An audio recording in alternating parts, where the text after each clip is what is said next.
कि मोटरसाइकिल किधर चलानी है। वो एल्प्स माउंटेन्स थे, स्विट्जरलैंड के एल्प्स, इटालियन एल्प्स और फ्रेंच एल्प्स। अच्छा। इन पहाड़ों पे मोटरसाइकिल चलाना मेरा बचपन की ड्रीम थी। अच्छा। बचपन से मैंने अपने कमरे में एक पोस्टर लगाया होता था जो उस सड़क पे एक बंदा मोटरसाइकिल चला रहा है और उसकी तस्वीर थी। तो ये भी फैक्टर्स होंगे आपको जो मोटिवेट भी करते थे कि यार हाँ ठीक है ये मतलब जैसे आपने बताया कि मगर बाइकर पॉइंट ऑफ व्यू से, बाइकर पॉइंट ऑफ व्यू बिल्कुल। तो ये एल्प्स जो रीजन था ये मेरी ड्रीम थी बचपन से। तो ये 2-3 मुल्क का जो हिस्सा था मुझे बड़ा पसंद आया। अच्छा। सबसे ज्यादा अच्छा खाना किधर था और सबसे अच्छे लोग किधर थे, वो थे टर्की में। अच्छा। लोग सारे बहुत ही अच्छे थे।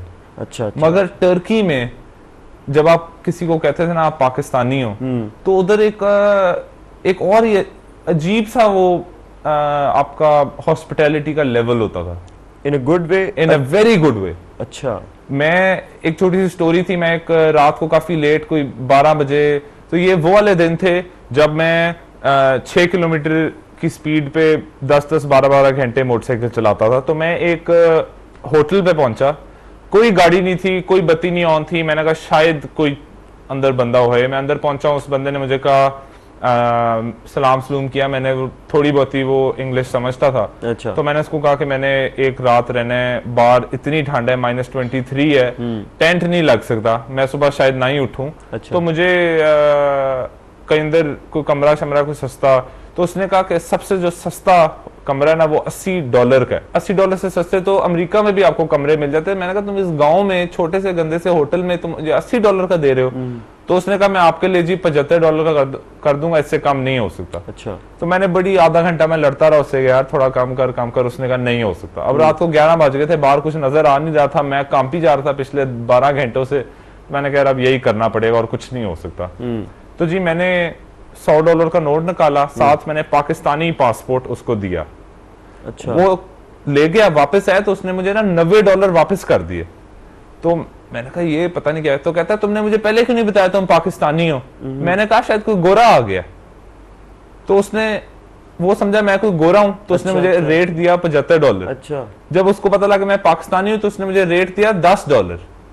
और फिर उसने मुझे सुबह उठ के नाश्ता भी कराया फ्री। और जो मेरा बाइक था, मैंने उसको बताया मेरा जो बाइक बाहर बर्फ में खड़ा है ना, उसको ठंड लग रही है और मुझे नींद नहीं आ रही। तो उसने कहा बाइक अंदर ले आओ। तो मैं बाइक होटल की लॉबी के अंदर सोफों के बीच में मैंने बाइक खड़ा किया है। और फिर मैं जाके सोया हूं। तो लोग बहुत ही हेल्पफुल, इतनी हॉस्पिटलेबल लोग टर्की में थे कि, और टर्की में यह था कि हर बंदा जो भी आपको मिलता था वो इस तरह आपको मिलता था जिस तरह आप उसको पिछले 150-200 सालों से जानते हो, और सही भाइयों वाला चक्कर था उधर। और खाना वाइज टर्की का जो खाना है तो बहुत ही तो मतलब ये ना हो कि हमारा इंटरव्यू देखने के बाद लोग टर्की के वीजा लगवाएं और वो वहां चले जाएं। मेरा ख्याल है उनको टर्की जाना चाहिए। जो लाहौर में जो लोग हैं ना जो शॉपिंग करने दुबई जाते हैं और लंदन जाते हैं शॉपिंग करने, वो इन 2 जगहों पे ना जाएं और वो टर्की में जाके अर्जुरुम एरिया एक्सप्लोर करें। अच्छा। बहुत ही खूबसूरत। वो स्विट्जरलैंड फ्रांस की शॉपिंग मॉलों में ना जाएं, वो पहाड़ों पे जाएं, वहां की खूबसूरती देखें। तो टर्की तक कितना सफर हो गया था, कितने महीने गुजर गए थे? टर्की तक रोमानिया में मेरा एक्सीडेंट हो गया था, वहां पे मैं 1.5 महीना रुका, तो तकरीबन 5-5.5 महीने हो गए थे टर्की तक। अच्छा। और फिर टर्की से मैं निकला, मैंने बॉर्डर क्रॉस किया ईरान का। अच्छा। और फिर ईरान से मैं नीचे पूरा Iran north to south cross करके मैं ताफ्तान बॉर्डर पहुंचा। वहां से मेरा बाइक और मैं क्लियर हुआ और मैं कोयटा की तरफ रवाना हो गया। पाकिस्तान आ गए? पाकिस्तान एंटर हुआ। जब मैं पाकिस्तान में एंटर हुआ, हवा वही थी जो ईरान की थी, ज्यादा फर्क नहीं था। अच्छा। मगर बस वो एक इतनी ज्यादा खुशी थी कि यार मैं असल में आ गया हूँ, मतलब पाकिस्तान आ गया हूँ, मैं ये असल में हो गया। मैंने घर फोन किया, मैंने कहा मैं पाकिस्तान एंटर हो गया हूँ। और मतलब और वो जो फीलिंग है वो मैं लफ्जों में नहीं सही तरह एक्सप्लेन कर सकता। तो वो एक बड़ा, वो कहते हैं ना आप 7वें आसमान पे पहुंच गए थे। मेरा ख्याल है मैं कोई 8वें-9वें आसमान पे उस वक्त बैठा हुआ था। और था मैं एक टूटी हुई सड़क पे। फाइनली आप पाकिस्तान पहुंच गए, तो लोगों ने, पाकिस्तानियों ने आपको कैसे खुशामदीद किया? मैं एक्सपेक्ट नहीं कर रहा था कि कुछ भी होएगा। मेरा ख्याल था मैं बस चुप करके लाहौर पहुंचूंगा और मेरी अम्मी पराठे लेके बना के मेरे लिए खड़ी होंगी और मैंने बस जाके खाने और दबा के। मगर जिस भी मैं सिटी जाता था उधर लोगों को पहले से पता था कि ये बंदा आ रहा है। उन्होंने पहले से सारे बाइकर्स को इकट्ठा किया होता था ग्रुप्स ने। और जैसा मैं कोयटा पहुंचा तो अब आप भी सोचते हो कि कोयटा में कौन मोटरसाइकिल चलाता है, मगर जब मैं कोयटा पहुंचा तो उधर कोई 20-25 बाइकर्स सारे इकट्ठे हुए हुए हैं। अच्छा। मुझे एक राइड पे लेके गए कोयटा की बड़ी अच्छी सड़कों पे। और फिर उन्होंने खाना शाना लंच हुआ मेरा उधर बड़ा जबरदस्त। अच्छा। और कमाल हॉस्पिटैलिटी। उसके बाद मैं वहां से कोयटा से मैं गया कराची में भी एक और ही लेवल था। 30-35-40 बाइकर्स थे। वो मुझे डिनर पे मुझे लेके गए। हमने पूरा दिन पहले कराची में बाइक चलाया। उन्होंने मुझे सारा सड़कें दिखाई बीच के पास और बड़ा जबरदस्त। और फिर कराची में जो बाइकर्स थे उन्होंने मुझे पेट्रोल भी नहीं डालने दिया जब तक मैं कराची में था। बाइकर्स के अलावा भी किसी ने मतलब वेलकम किया? मेनली बाइकर्स को पता था ये न्यूज़। अच्छा। तो उनसे जरा ज्यादा सपोर्ट थी। मगर मीडिया भी काफी हेल्पफुल था कोयटा में भी कराची में भी। और फिर जब मैं कराची से निकला हूँ तो मेरे भाई ने मुझे ज्वाइन कर लिया था कराची से लाहौर। तो उसने मोटरसाइकिल पे। तो हम दोनों कराची से लाहौर, बिल्कुल हम दोनों कराची से लाहौर इकट्ठे गए थे मोटरसाइकिल पे। तो ये मतलब एक ये फैमिली में ही है बाइक्स का शौक के, मतलब भाई भी बाइक पे आए तो ये हाँ भाई कराची आए थे बाइक पे। तो भाई को भी बहुत ज्यादा शौक है। और हमारा असल में प्लान था कि हम दोनों इकट्ठे सैन फ्रांसिस्को से लाहौर मोटरसाइकिल पे आएंगे। ओके। मगर उस बेचारे की शादी होगी। तो फिर आपको पता है वो कैसा होता है। तो बस कराची से लाहौर हम बाइक पे। और बहुत ही ये ड्रीम कम ट्रू थी भाई के साथ सड़क पे होना कुछ दिनों के लिए। और तो, फिर हम मुल्तान पहुंचे कराची से। मुल्तान में भी बाइकर्स सारे इकट्ठे हुए हुए हैं। और मुल्तान में तो जो मुल्तानी बाइकर्स थे वो मेरे साथ लाहौर तक 3-4 बाइकर्स थे वो मेरे साथ लाहौर तक राइड करके गए। अच्छा। कि हमने जो आपकी वहाँ पे एंट्रेंस होनी है आपकी वेलकम लाहौर में, तो हमने आपके साथ इन सपोर्ट जाना है। अच्छा। और फिर लाहौर आपको पता है जज्बे वाले लोग लाहौर में रहते हैं। तो वो तो पूरा लाहौर इकट्ठा हो गया था एक्सपो सेंटर में। तो जब मैं पहुंचा मुझे पता भी नहीं था तो काफी ज्यादा लोग, पूरा हॉल फुल था और बड़ी जबरदस्त वेलकम थी। और बड़ा अच्छा फील होता है कि इस तरह सपोर्ट थी। मैं कुछ भी एक्सपेक्ट नहीं कर रहा था ये। मगर बड़ा जबरदस्त, बड़ा मजा आया। और फिर बस मैं घर पहुंचा और सारे दोस्त और कजन्स और फिर उसके बाद मैं कोई 5 दिन सोया नहीं। इतनी एक्साइटमेंट थी कि मैं लाहौर आ गया हूँ। और जब मैं अपने घर की गली में एंटर हुआ तो मैं तो हॉर्न बजाई जा रहा था और मैं पूरे मोहल्ले को उठा दिया। मैं उठ जाओ, आ गया हूँ मैं। तो बड़ा जबरदस्त था वो, अमेजिंग फील। Favourite food? घर के पके हुए अम्मी के हाथों के पराठे और दाल माश। 1 किलोमीटर में बाइक का टायर कितनी दफा घूमता है? अगला कि पिछला? पिछला। पिछला या अगला? अगला। पिछला मेरा ख्याल है 506 चक्कर लगाता है रेवोल्यूशंस अगर 16 इंच का रिम है 1 किलोमीटर में।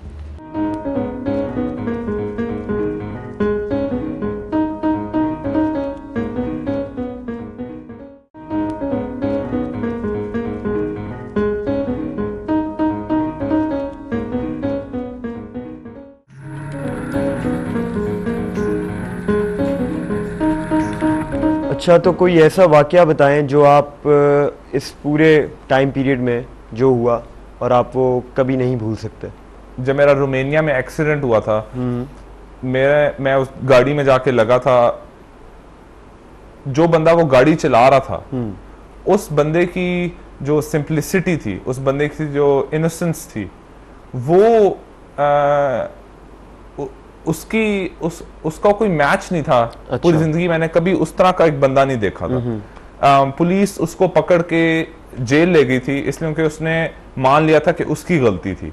वो मेरी लेन में आ गया था, एक ट्रक को उसने ओवरटेक करना था तो वो मेरी लेन में आके ओवरटेक कर रहा था और उसने मुझे देखा नहीं और मैं सीधा उसके अंदर जाके लगा। अच्छा। तो पुलिस ने जब इन्वेस्टिगेशन की तो उसने मान लिया कि उसकी गलती है। तो रोमानिया का लॉ है कि अगर एक कार एक्सीडेंट में, ट्रैफिक एक्सीडेंट में अगर आपने अपनी गलती मान ली ना, तो आपने अगले का नुकसान भरना है। जो मर्जी हो जाए, आपने नुकसान भरना ही भरना है। अच्छा। अगर आपको पैसे नहीं है तो आपने अपना घर बेचना है, अपनी गाड़ी बेचनी है, अपनी जायदाद बेचनी है और उस बंदे को पैसे देने। तो जब मुझे पुलिस ने बताया ना कि उसने मान लिया है उसकी गलती और वो आपको पैसे देगा जो मर्जी हो जाए, तो मैं अंदर से बड़ा खुश था कि मैंने कहा नया कोई अच्छा सा बाइक लेंगे। अच्छा। और पैसे पूसे इकट्ठे हो जाएंगे और फिर मैं शायद बस 10 और मुल्क देख के मैं पाकिस्तान पहुंचूंगा। अच्छा। तो फिर मुझे पता लगा कि वो बंदा हर रोज मुझे हॉस्पिटल मिलने आता था। अच्छा। हर रोज। और आके मेरा हाथ पकड़ के रोता रहता था। उसको अंग्रेजी का एक लफ्ज नहीं आता था और कोई मेरी उससे बात नहीं हो सकती थी। तो एक दिन वो आया और अपने हमसाये में से ना कोई लड़का, छोटा लड़का लेके आया जो अंग्रेजी समझता था थोड़ी बहुत ही, तो वो एज ए ट्रांसलेटर आया। तो वो ट्रांसलेटर जब आया तो जो मोलनार था बंदे का नाम, जो गाड़ी चला रहा था, मोलनार उसको कुछ कहता था, वो ट्रांसलेट करके मुझे बताता था और मोलनार बस यही कहता कि तुम फिक्र ना करो, मैं तुम्हारा बाइक ठीक कर दूंगा और मुझे माफ कर दो प्लीज। और बड़ी ना बहुत ही आंसुओं से वो रोता था। तो मैंने उस बंदे से कहा कोई मसला नहीं, कुछ नहीं होता, तुम फिक्र ना करो। तो जब मोलनार चला गया ना, तो मैंने वो ट्रांसलेटर से पूछा ये करता क्या है, इसका काम क्या है, ये कौन है? तो कहता है ये एक छोटे से गांव में रहता है, विंगा उस गांव का नाम है, छोटे से गांव में रहता है और ये फूड ट्रक नहीं होते जो खाने के ट्रक होते हैं वो चलाता है। इसके महीने की तनख्वाह 250 यूरो है। अच्छा। तकरीबन 20-25 हजार रुपए हैं उस मुल्क में जिधर डबल रोटी 300-400 रुपए की है। ठीक है ना? तो इसने मुझे बताया ये बहुत गरीब है और ये जो गाड़ी चला रहा था ये भी इसकी अपनी नहीं थी, इसने किसी से बोरो की हुई थी कोई 1-2 दिनों के लिए। अच्छा। 1-2 घंटों के लिए। तो बड़ा गरीब आदमी है। तो मुझे जब ये पता लगा तो मैंने पुलिस वालों को फोन किया, मैंने उनको बुलाया, मैंने कहा देखो ये इतना गरीब है कि इसकी ये अपना घर बेचे, इसको ये करो वो करो, ये रहने दो। मेरा ये 6 महीने का जो ट्रिप है ये मेरा एक अपना एक जिंदगी का एक छोटा सा हिस्सा है। अच्छा। मैं अपने मुल्क का नाम बेहतर करना चाहता हूँ, ठीक है ना, मगर वो उसकी जिंदगी है, उसके 2 छोटे बच्चे हैं, उसकी एक बीवी है। बेहतर है कि इससे को उसने कुछ नहीं देना, ये माफ है। मैंने रिटर्न एक एप्लीकेशन लिखी पुलिस के सामने बैठ के और मैंने रिटर्न लिखा कि मुझे इससे कुछ नहीं चाहिए, इससे कहो सब ठीक है, ऊपर वाला है वो मेरा बाइक ठीक कर देगा। अच्छा, अच्छा। और फिर 7वें दिन जब मैं हॉस्पिटल से निकल रहा था तो मोलनार का मुझे फोन आया। तो अच्छा। वो अपनी जुबान में कुछ बोल रहा था, मैंने टैक्सी वाले को दिया, मैंने कहा इससे पूछिए क्या कह रहा है, फिर मुझे बता। तो उसने कहा वो मोलनार कह रहा है उसने तुमसे एक और दफा मिलना है। हॉस्पिटल से निकला था तो वो आसपास ही कोई 5-6 किलोमीटर दूर था। मैंने कहा उसके पास चलो। तो वो ड्राइवर को थोड़ी बहुत अंग्रेजी आती थी, वो ड्राइवर उसको ना ट्रांसलेट करता। तो ड्राइवर कहता है ये बंदा कह रहा है कि ये अपना बैंक से सारे पैसे निकाल के ले आया है और उसने वो तुम्हें देने और वो बड़ा माफिया तुमसे मांग रहा था। उस बंदे ने अपने सारी कमाई बैंक से निकाल के मुझे दी और वो थी 350-400 यूरो। और उसके मुंह पे ना वही मुस्कुराहट थी और उसकी आंखों में वो माफी वाली आंखें थी कि मुझे माफ कर दो और मेरे पास इतने पैसे हैं। तो मैंने उसको मैंने जपी शपी डाली, मैंने कहा ये तू रख पैसे शैसे तू रख। तूने वो क्रिश्चियन था, तो मैंने कहा तू चर्च जा अगले 30 दिन हर रोज और तूने 2-3 घंटे मेरे लिए दुआ करनी है कि मैं पाकिस्तान पहुंच जाऊं। तो मेरा ख्याल है उसने बड़ी दुआएं की हैं कि मैं पाकिस्तान जिंदा सलामत जरूर, बिल्कुल ऐसा। तो वो एक ऐसा ये कैरेक्टर था इस पूरी स्टोरी में जो आपको रियलाइज कराता है, जो आपको एहसास कराता है कि जिंदगी बहुत छोटी सी है। सही बात। और कभी भी कुछ भी हो सकता है और आपको कभी भी किसी किस्म के भी लोग मिल सकते हैं। और ये एक मेरा फेवरेट कैरेक्टर था। इतना ही था सफ़र कि अभी जिंदगी में सफ़र और भी बाकी है? ये जो अ डिफरेंट एजेंडा है इसमें इसकी स्टार्टिंग पॉइंट तो थी, अच्छा, मगर इसकी एंडिंग पॉइंट कोई नहीं है। ठीक है। मैं और अ डिफरेंट एजेंडा का मेन मकसद है पाकिस्तान को प्रमोट करना, पाकिस्तान को एक पॉजिटिव तरीके से दुनिया को दिखाना। सही। और दुनिया के लोगों को इनवाइट करना पाकिस्तान में कि आओ देखो पाकिस्तान क्या है जो तुम लोग मिस कर रहे हो। पूरी दुनिया में हर मुल्क में लोग हैं जो पाकिस्तान मिस कर रहे हैं। तो डिफरेंट एजेंडा का मेन मकसद है उनको इधर बुलाना और दिखाना हम रेगुलर पीपल हैं, हम आम लोग हैं, और हमारे घर में भी टीवी है और हम भी मोटरसाइकिल चलाते हैं और हम नॉर्मल हैं। तो ये आपने इतना एक डिफरेंट काम किया है, मतलब पर्सनली मैंने तो कभी इस तरह किसी का एक्सपीरियंस नहीं सुना। तो आपको आपका क्या मैसेज है हमारी आवाम के लिए, हमारे यंगस्टर्स के लिए, जो भी लोग हैं, आप इस सारे अपने सफ़र को किस तरह एक छोटा करके एक मैसेज देना चाहेंगे अपने मुल्क को? मेरा मैसेज सिर्फ ये होएगा कि वही करना चाहिए जिससे आपको प्यार हो, वही चीज़ करनी चाहिए जिससे आपको प्यार हो। अब मैं डॉक्टर नहीं हूँ, मैं डॉक्टर नहीं बन सकता, मैं इंजीनियर नहीं बन सकता। अगर मुझे ज़बरदस्ती इंजीनियर बनाओगे तो मैं उसमें कभी एक्सेल नहीं करूंगा, मैं उसमें कभी ऊपर नहीं जाऊंगा, मैं अपनी अरूज तक नहीं जा सकता। सही। तो वही करना चाहिए जिसमें जिस चीज़ का आपको शौक हो, जिस चीज़ का आपको पैशन हो, और फेलियर से डरना नहीं चाहिए। सही। जिस तरह मैं अपने मोटरसाइकिल पे जब सारी तैयारी कर रहा था तो उधर अपने अराउंड मेरे गोरे भी थे, देसी भी थे, मेरा एक कजन भी था, सबको पता था, सिर्फ उन लोगों को पता था कि मैं वैसा मोटरसाइकिल पे जा रहा, तो हर कोई कहता था इस मोटरसाइकिल पे तुम इतना बड़ा सफर नहीं कर सकते, क्या पता कुछ हो जाए, क्या पता ये हो जाए। तो बड़े नेगेटिव कमेंट्स थे। अच्छा।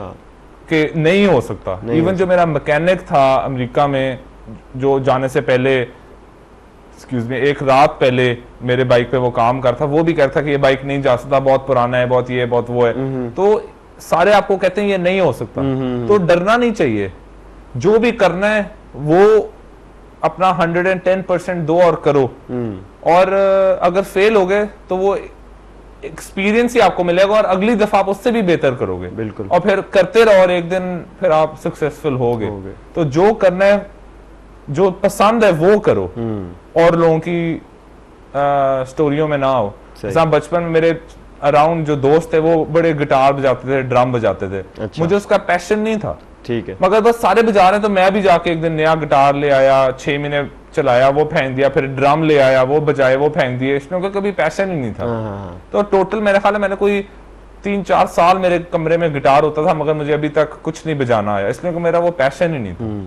तो लोगों को देख के नहीं, अपना सोचो क्या पसंद है, और इवेंचुअली आप उसमें सक्सेसफुल हो गए। और अगर आपको नहीं पता कि आपको क्या पसंद है तो डिफरेंट चीजें ट्राई करते रहो जब तक आपको पता नहीं लगता आपको क्या पसंद है। दुनिया तो आपने बहुत देखी, हर दुनिया का तकरीबन हर मशहूर मुल्क जो है वो आपने देख लिया है। क्या आपने अपना मुल्क देख लिया, पाकिस्तान? ये बड़ी एक अनफॉर्चुनेट, अफसोसनाक बात है कि मैं पूरी दुनिया देखा आया हूँ, हजारों लाखों लोगों से मिला आया हूँ, मगर मैं अपने पाकिस्तान के लोगों भाइयों से नहीं मिल सका अभी तक। तो अगला जो मेरा प्लान है वो है पाकिस्तान को एक्सप्लोर करना। अच्छा। मगर इस तरह करना जिस तरह पहले कभी नहीं किया हुआ किसी ने। ओके। और उधर जाना एक ऐसी चीज पे जहां पहले कोई नहीं गया हुआ, उस चीज पे। अच्छा। और इसको इस तरह कैप्चर करना है कि वो बहुत ही इंटरेस्टिंग और मजेदार होए। तो इंशाल्लाह आप बहुत ही जल्द देखेंगे मोइन खान पाकिस्तान की सड़कों पे। बिल्कुल, आप बहुत ही जल्द देखेंगे, और इंशाल्लाह मैं आप सबको साथ लेके जाऊंगा। आप मेरा Facebook page a different agenda Moin Khan के नाम से है, आप जरूर फॉलो करना। और मैं आपको अपने साथ तस्वीरों और वीडियोस और ऐसे राइटिंग के थ्रू पूरा पाकिस्तान दिखाऊंगा, और ये मेरा प्रॉमिस है, आपने इस तरह पाकिस्तान पहले नहीं देखा होगा। And I met these two guys, Marcus and Tamara, somewhere in Fluella Pass or something, I don't know, and near Davos, and we went riding, and then we got here, got ourselves some rooms and came out to eat, and Marcus just paid for me for my pizza, and I gave him in return something. Look at this, 10 rupees. That's great money. Don't worry, I told him it's not worth much, but I didn't cheat or anything. But Marcus and Tamara, amazing company. I had so much fun. I hate eating alone, as you guys know. Thank you so much, guys.